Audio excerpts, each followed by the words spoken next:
It's my absolute dream making these videos, educating people about wildlife. If you would like to put a smile on my face by buying me a coffee or a cheap meal, it takes 30 seconds to visit my Patreon through the link in the description. Stay wild!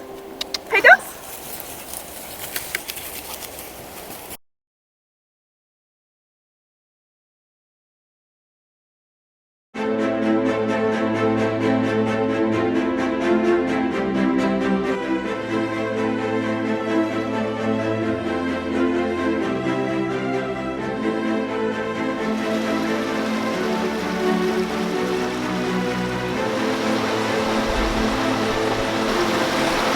I'm at Tasman National Park. Let's see what we can find. Oh, by the way, hi, I'm Amy Wild. If you haven't seen my first New Zealand episode, you should click pause and check it out first.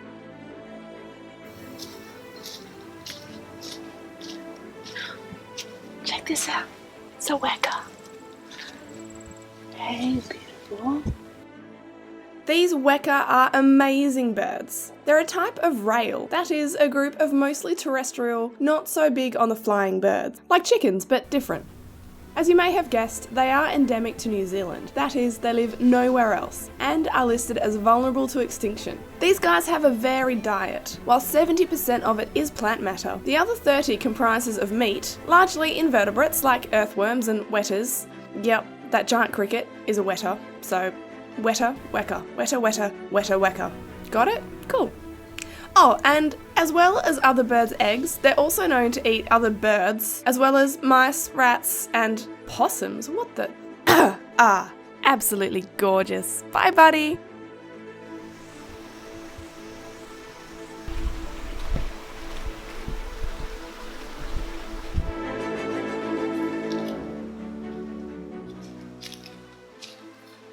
You see all this, so it's pretty sad actually. I've been doing a lot of walking now through some of the wildest parts of New Zealand, and there's just not as much wildlife as I'd like to see, and much of the wildlife sign that I do see, like this is from pig. So we have, other than a few species of small bats, there are no native mammals in New Zealand. It has the old name of the land with no teeth for that reason. There are almost no reptiles here anymore. There's a few gecko species and sqweek species, but that's all. The only frogs that are native to New Zealand are restricted to tiny parts of it, and they're very tricky to find. We do have the tuatara, but they're restricted as well to a couple of little islands. They're not publicly accessible. Unfortunately for me, I'd love to see a tuatara. By far the most common creatures in New Zealand are introduced mammals. And they're one of the reasons that so many of the birds have died out, as well as many of the reptiles. It's pretty sad. They've either died out or had their ranges massively reduced. But hey, I guess we can only enjoy what we do have here. The stunning landscape as well. Let's keep going.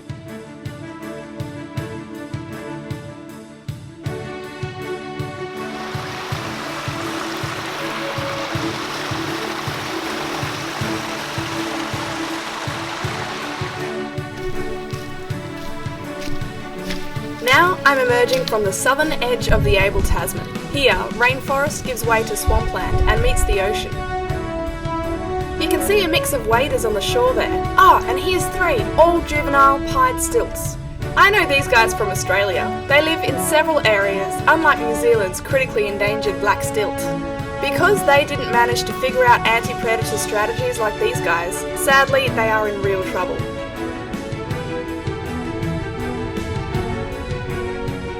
Not all life in this habitat is quite so obvious though. This mudflat is actually a teeming hive right in front of your eyes. Can you see them? The crabs? They're hard at work building and maintaining tunnels, harvesting food while the tide is down, and watching for predators. If they spot any danger, they'll run right back into their tunnels. Like this guy, see him?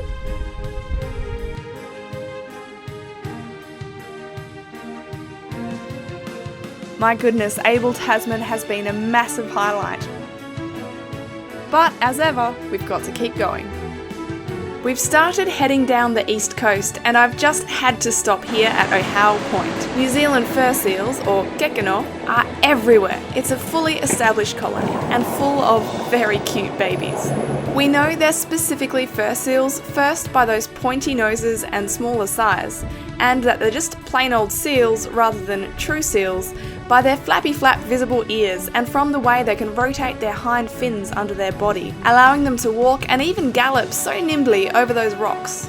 They don't compromise on underwater performance though. These guys can dive deeper than any fur seal, with some females known to dive up to 238 metres in order to catch a range of big fish and squid, staying under for as long as 11 minutes. These are more occasional and extreme dives, I must say, not doing it every day, but still incredible. They hunt exclusively at night when their prey rises to shallower water, so during the day they mostly doze in the sun, and if not out on a hunting trip, the females supervise their little cubs while they practice their life skills and battle moves through very adorable play. Onwards. We're skipping past the city of Christchurch, and here I reckon have found a spot to camp for the evening just outside the town of Timaru, out past the lawn and bunnies anyway. Bye buddy. Time to explore the surroundings. These black swans are stunning, and in such numbers. It's amazing to think that originally New Zealand possessed its own larger species of swan until they were hunted out by their early Maori settlers, completely eradicated by the time Europeans settled. Black swans were later introduced from Australia by the Europeans in the 1860s, and it is thought that from there natural colonisation occurred. Today they're considered native to New Zealand. Ooh, and here's a royal spoonbill. These guys only breed in Australia and New Zealand and are considered naturally uncommon. I haven't seen many myself. This is an exciting find for me. And better yet, this one started to come into breeding plumage. See that long flickering feather? This fellow is skittish. Oh, there he goes. Here's a better picture of a fully inbreeding birdo. This place, like the rest of New Zealand I must say, is absolutely stunning and so peaceful. The birds are extra loving it too. Ooh, speaking of, here's a group of white-fronted terns. They're considered the most common species of tern in New Zealand, but sadly their numbers have been in steady decline over the last 40 years. Like our black swans earlier, they maintain pair bonds from season to season. Lots of romantic birds around here.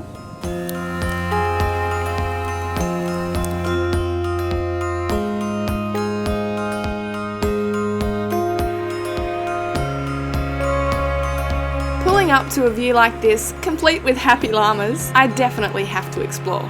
Besides, I've heard this beach is 1 in a million.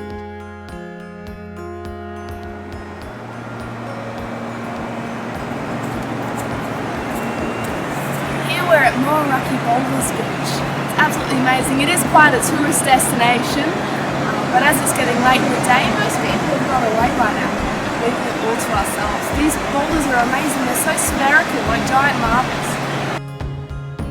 The way that they formed is incredible. They're basically a stone version of a pearl. That is, sediment layers were triggered to form around an organic particle, like the remains of a dead marine creature. These sediment layers were cemented together with minerals, forming these incredible round concretions. It is thought that these boulders were formed between 13 to 65 million years ago. Interestingly, the jury's still out on many finer details of their formation, like exactly what environmental conditions were required for this unique event to take place. They have this incredible, almost waxy surface, and I just love all these different textures as well.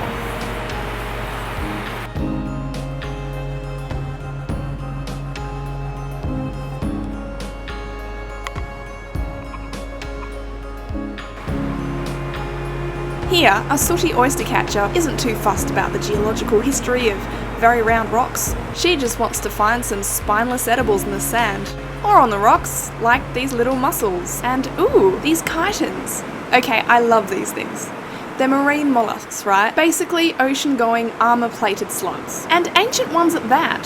Chitons have a fossil record dating back to 400 million years, to the Devonian. Today, people all over the world consider them a treat. I'm not feeling too hungry though. I think I'll leave this one to the oyster catcher.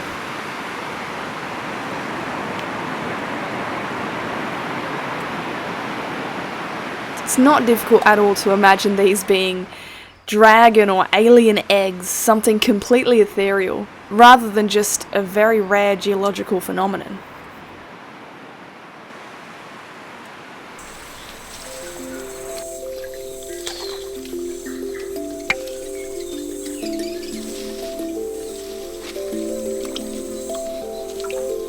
We're really progressing south now. As soon as I laid eyes on the rainforest of Trotter's Gorge, I've decided I need to adventure the afternoon away and camp here. Oh yes, here is the stunning New Zealand pigeon, or kereru. This is the last remaining pigeon species native to mainland New Zealand, and one of the only birds around big enough to swallow fruit. As a result, countless local plants depend on this pigeon to feast on their fruit and spread their seed. This habit though has also gained the kereru the title of New Zealand's drunkest bird, for their habit of consuming far too much fermented fruit and often landing themselves in very real danger, especially when there's feral predators around. The really lucky ones get found by locals, who take them to wildlife shelters to sober up.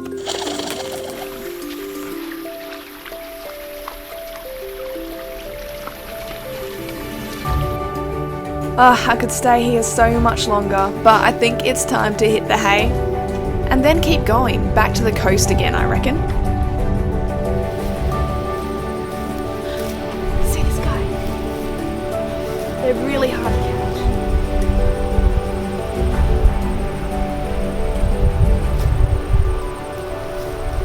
Got him! Yes! My first New Zealand reptile! This one's hard to identify though. I mean, it's a skink in the genus Oligosoma, but I'm honestly not certain if it's McMahoni or Polychroma. In my defense though, they're similar to the point that they were once considered the same species. Look at that belly, a touch of yellow but very dark, eh? All the better to absorb the scanty heat. Now, would you believe this skink is oviviviparous, meaning it gives live birth? I know this because there is only one lizard in New Zealand that actually lays eggs, and this isn't it. This prevalence of live bearers is thought to be an adaptation to the cold climates here.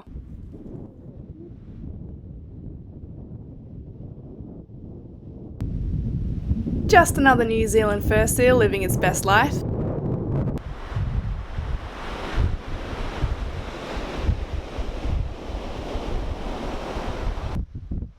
This one's ready for a swim. We'd better keep swimming to our next destination too.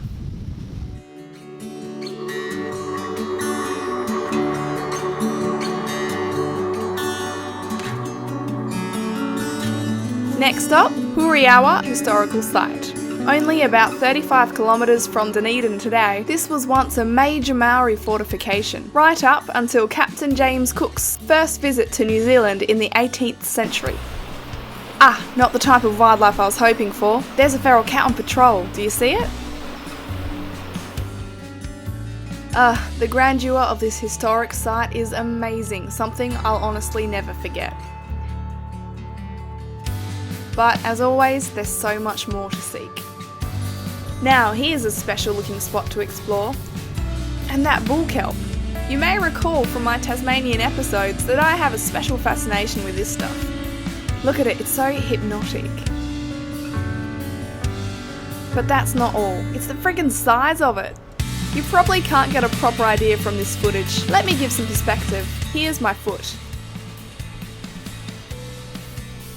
And my hand. It's massive! I guess frequenting beaches my whole life but never encountering this stuff just makes it so much more amazing. You can totally understand why this stuff was used not only in making bags but clothing for sports in traditional Maori culture. This is truly the stuff that creates great forests of the ocean. Out at sea, they support entire ecosystems and also transport life to new shores by floating thousands of kilometres after the rocks they're attached to break off in storms. That's right, this broken stem is rare. More often the rock literally breaks rather than the kelps hold fast. Ooh, sea squirts! I just gotta poke it. Boop! I reckon I'll go for a walk along the beach next. Ah, here's an adult pied stilt. He looks nervous. What's up, buddy?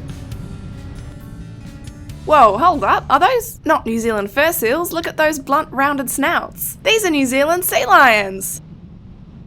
Look at him go. Ah, a bit of biffo. Oh, and what's happening here? I don't think it's having special feelings for the beach.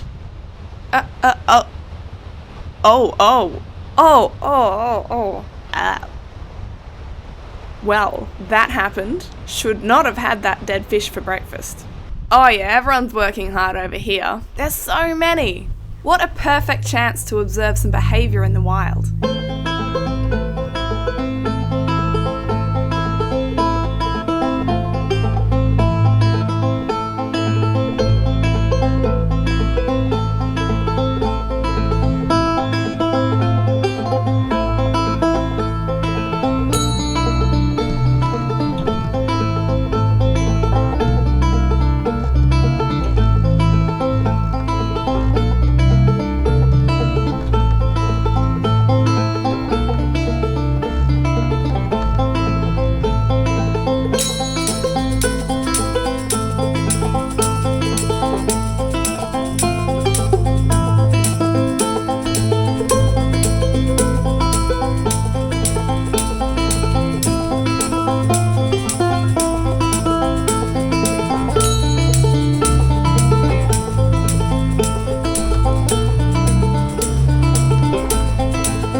What a unique insight into those majestic beasts' private lives. Who would have thought? Okay, I reckon there's time for one last stop before we start angling for the airport. What a better place than Purakanui Falls? Oof, sorry, this footage is a bit overexposed, my bad. Here's a photo I took instead. A place like this deserves some proper showing off. This rainforest is unreal.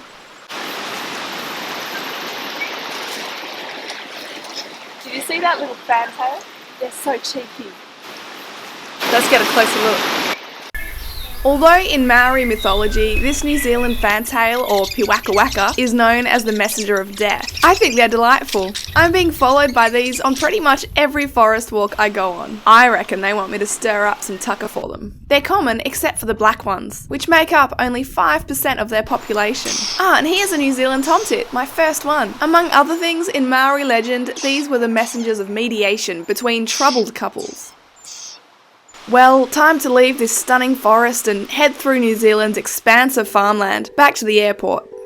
I gotta say, I have seen so many sheep on this road trip, so many sheep. But one last thing I must say about New Zealand is, despite the ecological devastation European settlers have brought to this country over the years, its conservation efforts are truly unparalleled. The country is globally recognised as a leader in control and eradication of mammals, among other things. And I have seen these efforts myself everywhere I've gone.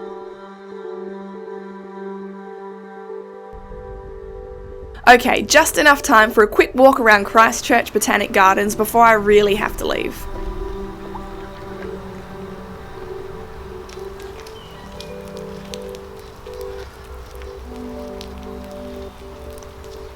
Here's one cheeky introduced blackbird, one technically introduced but now naturalised song thrush.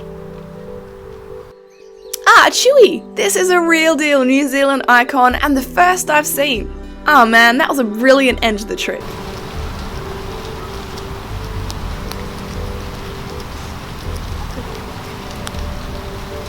How good are these Canada geese? Hello. Introduced as well, but they're pretty great.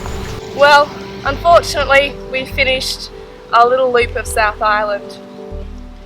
Now we're at the Botanic Gardens in Christchurch, going to board the plane very soon.